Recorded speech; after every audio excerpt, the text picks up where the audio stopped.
everyone, how are you all? இன்னைக்கு நம்ம வந்து how long and how far இந்த ரெண்டு விஷயத்துல உள்ள வித்தியாசத்தை இன்னைக்கு நம்ம பிராக்டிஸ் பண்ண போறோம். இது ஒரு சின்ன ட்ரிக் தான். இதை நீங்க பிராக்டிஸ் பண்ணீங்க அப்படின்னா உங்களுக்கு ஃப்ளூயன்சி அதிகமா வேணும் அப்படின்னு விரும்புனீங்க அப்படின்னா இந்த ஒரு ட்ரிக்கை நீங்க ஃபாலோ பண்ணி தான் ஆகணும். சரி, இப்போ என்னென்ன டென்சஸ் யூஸ் பண்ணலாம் அப்படின்றதையும் பார்த்துருவோம். ப்ரெசென்ட்ல நம்ம ஃபர்ஸ்ட் பார்த்துட்டு அப்புறம் பாஸ்ட் பார்த்துட்டு நம்ம என்ன பண்ணலாம், அதுக்கடுத்து ஹவு லாங் முடிச்ச உடனே ஹவு ஃபார் அப்படின்றதையும் பார்த்துருவோம். நண்பர்களே, நம்மளுடைய சேனல் இதுவரைக்கும் நீங்க சப்ஸ்கிரைப் பண்ணல அப்படின்னா இன்னைக்கு சப்ஸ்கிரைப் பண்ணிட்டு கூடவே அந்த பெல் ஐகானை ஹிட் பண்ணிக்கோங்க. Thank you and let's start. How long அப்படின்னு நம்ம எடுத்துட்டோம் அப்படின்னா, அதாவது நிறைய பேர் தவறா புரிந்து கொள்ளக்கூடிய ஒரு விஷயம். அதாவது ஹவு ஃபார் அப்படின்றது தூரத்தை குறிப்பது. ஹவு லாங் அப்படின்றது நேரம், நீங்க எவ்வளவு நேரம் செஞ்சீங்க, எவ்வளவு நேரம் செய்வீங்க உங்களுடைய வேலையை அப்படின்றத குறிக்கக்கூடியதுதான். ஸோ இந்த ஹவு லாங் ஹவு ஃபார் உடைய வித்தியாசத்தை உங்களுக்கு சொல்லிட்டேன். சில எடுத்துக்காட்டுகளோட பார்க்கும்பொழுது உங்களுக்கு அது புரியும். ஃபர்ஸ்ட் எக்ஸாம்பிள் என்னன்னா, how long to you play, நீ எவ்வளவு நேரம் விளையாடுவ ஒரு நாளைக்கு. இது பிரசன்ட் டென்ஸ்ல கேட்டதுனால ஹவு லாங் டு யூ பிளேனா எவ்வளவு நேரம் விளையாடுவ.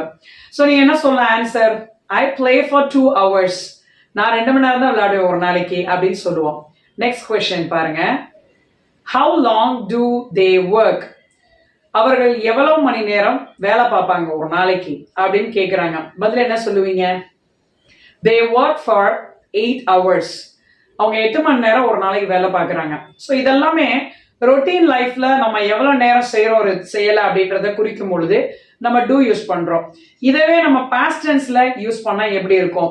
அதுக்கு முன்னாடி உங்களுக்கு நான் 2 கொஸ்டின்ஸ் கேட்கிறேன். அதை நீங்க பதில் எனக்கு காமெண்ட் செக்ஷன்ல தெரிவிக்கணும், சரியா? உங்களுடைய 2 கேள்விகள் என்னன்னா, how long do you talk with your friends, எவ்வளவு நேரம் உங்களுடைய நண்பர்களோட நீங்க பேசுவீங்க ஒரு நாளைக்கு. ஸோ ஒரு நாள் கணக்கு வச்சுக்கோங்க, சரியா? Next question, how long do you walk every day, தினமும் எவ்வளவு நேரம் நடப்பீங்க.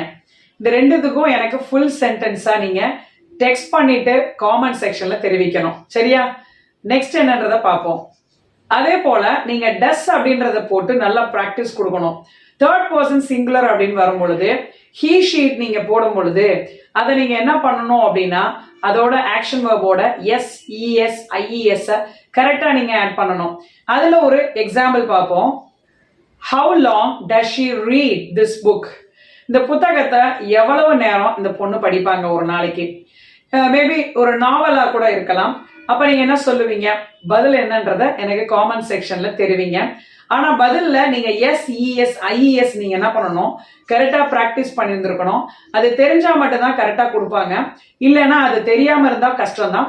பட் இருந்தாலும் நீங்க ஆன்சர் சொல்லுங்க, கண்டிப்பா நான் உங்களுக்கு சிறந்த ஒரு எடுத்துக்காட்டு சொல்றேன். இப்ப இதுக்கு நீங்க தான் பதில் சொல்லணும். நெக்ஸ்ட் கொஸ்டின்ல உங்களுக்கு நான் ஆன்சரோட சொல்றேன், அது உங்களுக்கு ஒரு சாம்பிள் எக்ஸாம்பிளா இருக்கட்டும். How long does she drive a car every day, எவ்வளவு மணி நேரம் அவங்க கார் ஒரு நாளைக்கு ஓட்டுவாங்க. She is not a driver, அதனால she drives a car for 3 hours. ஒருவேளை அவங்களுடைய வேலைக்கு போவாங்க, வெளியில ஏதாவது ஒரு டெய்லி யூசேஜ்ல இருக்கக்கூடிய சில ரொட்டீன் ஒர்க்குக்கு போவாங்க. அப்படி இருக்கிற பட்சத்துல ஒரு 3 மணி நேரம் அவங்க டிரைவ் பண்றாங்கன்றத தெரிவிக்கும் பொழுது பிரசன்ட்ல தான் அவங்க சொல்ல முடியும். சோ என்ன சொல்லணும்னா, she drives a car for 3 hours.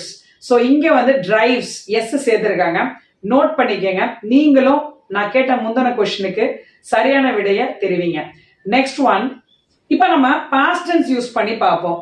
Did plus pronouns நீங்க போட்டுக்கலாம். He she it I we you they எதனாலும் நீங்க போட்டுக்கலாம். பிளஸ் அதோட verb 1 ஆட் பண்ணிக்கங்க.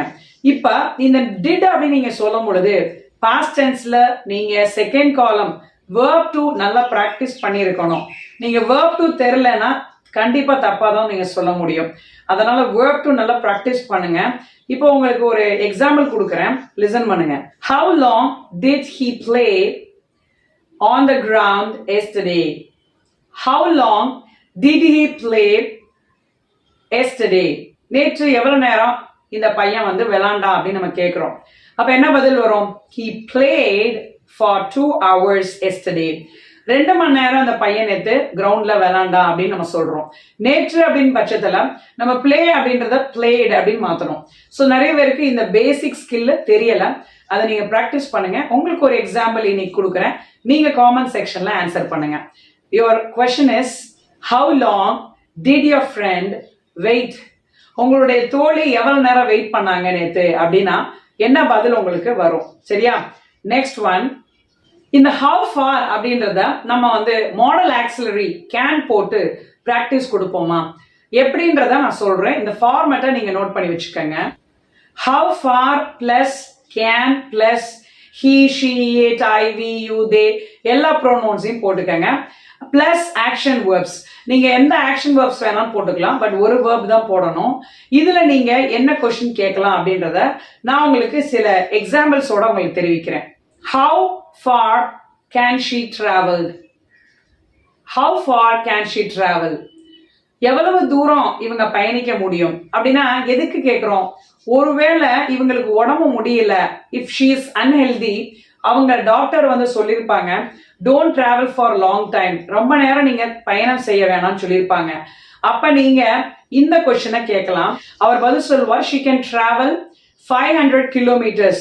ஸோ இங்க 500 kilometers அப்படின்றத நம்ம ஃபார் அப்படின்றத யூஸ் பண்ணாம ஃபார் என்ற ப்ரப்போசிஷனை நீங்க ஹவர்ஸ் மென்ஷன் பண்ணும்போது மட்டும் பயன்படுத்திக்கங்க. கிலோமீட்டர்ஸ் அப்படின்றதுக்குன்னா நம்ம தேவையில்லாம ப்ரப்போசிஷன் போடக்கூடாது. So she can travel 500 kilometers அப்படின்றத சொல்லலாம். இன்னும் உங்களுக்கு சில எக்ஸாம்பிள்ஸ் கொடுக்குறேன், நீங்க பதில் சொல்லுங்க. எவ்வளவு தூரம் அப்படின்றத சொல்லணும். how far can she travel? அவங்களால எவ்வளவு தூரம் பயணிக்க முடியும்னு சொல்லுங்க டாக்டர். அதே மாதிரி சில பேர் how long கேட்பாங்க, எவ்வளவு மணி நேரமும் அவங்க பயணிக்க முடியும்னு சொல்லலாம். ஸோ இந்த வித்தியாசங்கள் உண்டு இல்லையா, அததான் உங்களுக்கு நான் இதில் சொல்லிட்டு இருக்கேன். நீங்க ஒரு கொஸ்டினுக்கு எனக்கு பதில் சொல்லுங்க, அப்பதான் உங்களுடைய அண்டர்ஸ்டாண்டிங் கரெக்டா அப்படின்றத நான் செக் பண்ண முடியும். how far can she travel from her home to office? இங்க இந்த கேள்வி என்ன அர்த்தம்னா, அவங்களுடைய வீட்டிலிருந்து தன்னுடைய அலுவலகத்திற்கு எவ்வளவு தூரம் அவங்க பயணம் செய்யணும், அதாவது எவ்வளவு தூரம், எவ்வளவு மணி நேரம் இல்ல, எவ்வளவு தூரம். ஸோ அந்த தூரத்தை நீங்க என்ன பண்ணணும், மென்ஷன் பண்ணுங்க. எனக்கு காமெண்ட் செக்ஷன்ல உங்களுடைய பதிலை தெரிவிங்க. நண்பர்களே, இது மாதிரி நீங்க இன்னும் நிறைய கொஸ்டின்ஸ்க்கு பதில் சொல்லலாம். டெய்லி நீங்க நிறைய கொஸ்டின்ஸ் இந்த ஃபார்மேட்ல மேக் பண்ணீங்க அப்படின்னா நீங்க ஒரு 10 to 50 வரைக்கும் இந்த கொஸ்டின்ஸ் மேக் பண்ணுங்க. பிராக்டிஸ் அப்படின்றது கன்சிஸ்டன்சியை பொறுத்து இருக்கு. நீங்க கன்சிஸ்டன்சியை விடாம தொடர்ச்சியா பிராக்டிஸ் பண்ணீங்க அப்படின்னா சூப்பரா இங்கிலீஷ்ல பேசலாம். நம்முடைய சேனலை நீங்க லைக் பண்ணி இதை நீங்க மற்றவங்களுக்கு ஷேர் பண்ணி இந்த ஹோம்ஒர்க்கை நீங்க சரியா காமெண்ட் செக்ஷன்ல தெரிவிங்க. Thank you for watching. I will come with another interesting topic very soon. Thank you.